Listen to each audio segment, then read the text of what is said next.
Hello दोस्तों, मैं Nilesh sir hotspot 61 में आप सभी का स्वागत करते हैं। और आज हम लोग पढ़ने जा रहे हैं सिंपल पास्ट का वॉइस पढ़ेंगे। सिंपल सिंपल पास्ट का वॉइस जो है पढ़ेंगे। किनका? सिंपल पास्ट का पढ़ेंगे।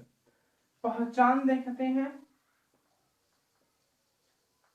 कोई भी वाक्य जो हिंदी दिया रहेगा उनका क्या पहचान है, इन चीजों को हम लोग देखते हैं। इसमें जो है कि जिस हिंदी वाक्य की क्रिया के अंत में आ जाता था, कौमा ई जाती थी, कौमा ए जाते थे, कौमा ए गए, ई गई, आ गया, इत्यादि।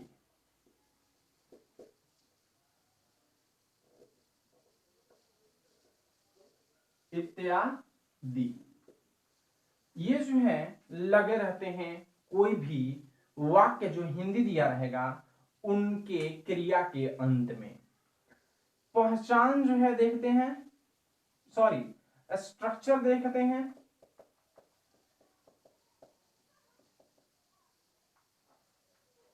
अफर्मेटिव सेंटेंस हो, निगेटिव सेंटेंस हो, इंट्रोगेटिव सेंटेंस हो या इंट्रोगेटिव प्लस निगेटिव हो, सब में जो है इंट्रोगेटिव रहेगा तो क्या वाला जो वर्ड है यानी डब्ल्यू एच वर्ड जो है या is am are helping verb जो है पहले आएगा। जो प्रश्नवाचक वाला वाक्य रहेगा उसमें क्या हिंदी में लगा रहेगा पहले, अंग्रेजी उसका जो रहेगा उसका हेल्पिंग वर्ब जो है पहले आएगा। निगेटिव जो रहेगा उसमें नॉट या नहीं लगा रहेगा। अफर्मेटिव रहेगा उसमें कुछ ऐसा देखने के लिए नहीं मिलेगा। स्ट्रक्चर देखते हैं।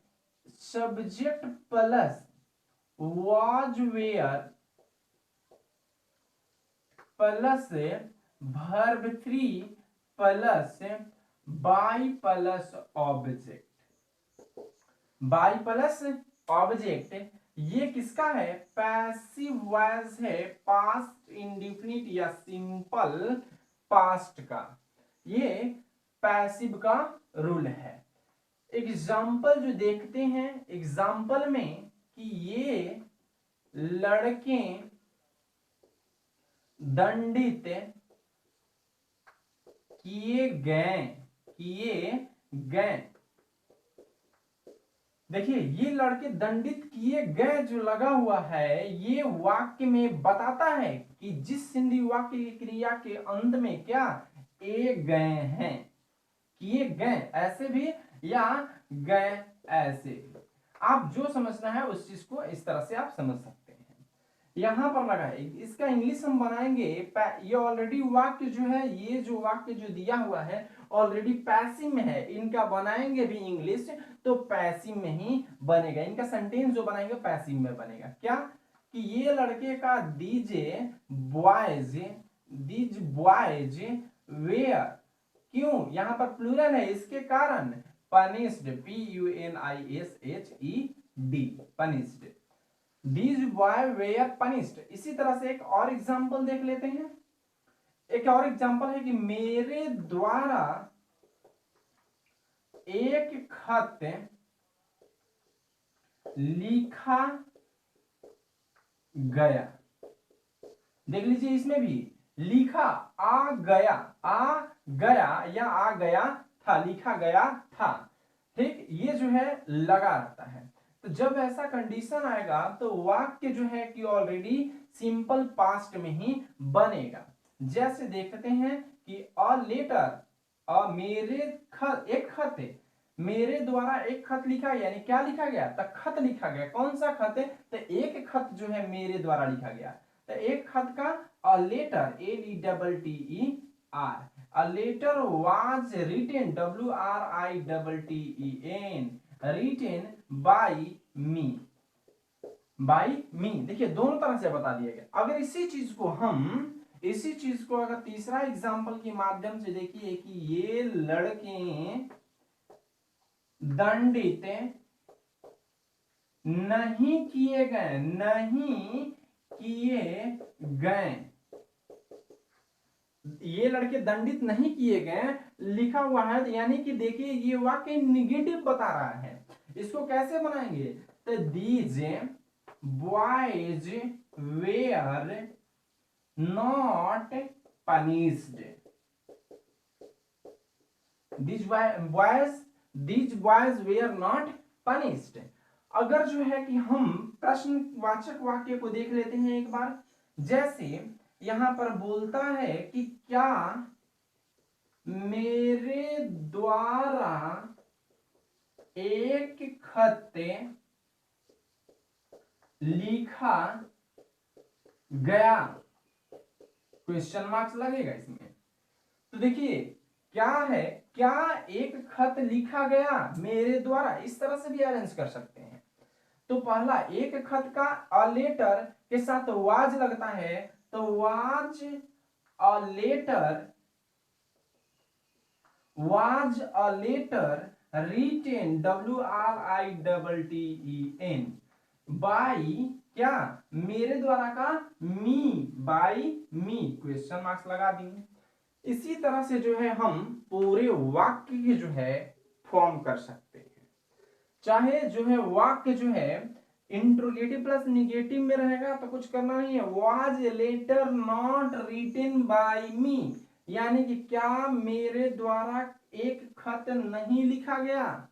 अगर बोला गया, अगर WH वर्ड में बोल रहा है कि मेरे द्वारा एक खत क्यों लिखा गया, तो why was a letter written by me, question marks लग जाएगा। इसी तरह से हम इन चीजों को बना सकते हैं। चलिए आगे की ओर देखते हैं। For English sentence, for English sentence अंग्रेजी वाक्यों के लिए देख लीजिए हम क्या बनाते हैं। स्ट्रक्चर देखते हैं, STRUCTURE, बनावट में जो है किसका, अफर्मेटिव सेंटेंस का हम देखेंगे, कौन, एक्टिव वॉइस को। एक्टिव वॉइस को क्या बोलता है, subject plus verb two plus object. Passive बनाएंगे तो अकॉर्डिंग टू रूल बात करेंगे कि ऑब्जेक्ट को सब्जेक्ट की जगह पर लाएंगे, यानी कि ये ऑब्जेक्ट जो दिया हुआ है ऑब्जेक्ट को सब्जेक्ट के जगह पर ला दिए। हमें वाज वेयर का वाज और वेयर का प्रयोग करना है, प्लस जो है जब वाज वेयर आ जाएगा तो वर्ब वन प्लस, अब क्या यूज करना है, तो वर्ब, सॉरी यहां पर जो बनाएंगे वो verb three, already verb three, object plus was were plus verb three plus by plus subject, by plus subject का प्रयोग करेंगे। इसी तरह से हम अगर इसका निगेटिव का बनाते हैं, निगेटिव सेंटेंस का बनाते हैं, तो देखिए निगेटिव सेंटेंस का क्या बनेगा कि एक्टिव वॉइस, इसमें थोड़ी सी चेंजिंग होगी, subject plus did plus not plus verb one plus object. इसका हम बनाएंगे पैसिव वॉइस, तो क्या बनेगा कि object plus was were, was were plus not plus verb three plus by plus subject बना देंगे। एग्जाम्पल देखना है, एग्जाम्पल देखते चल रहे हैं। अगर निगेटिव का देखें, पहले अफर्मेटिव का देख लेते हैं। यहीं पर जो है कि हम अफर्मेटिव का वाक्य इसी स्ट्रक्चर के आधार पर देख लेते हैं। क्या बोलता है कि दे बाउट अकार, ये जो है वाक्य दे बाउट अकार जो है ऑलरेडी किसमें है, ये एक्टिव वॉइस में है। हम पैसिव वॉइस में कन्वर्ट करेंगे इसी नियम के आधार पर। तो अकार वाज बाउट बाई क्या, देम, THEM, ये क्या हुआ, पैसिव वॉइस हुआ। ये क्या हुआ, पैसिव वॉइस बना।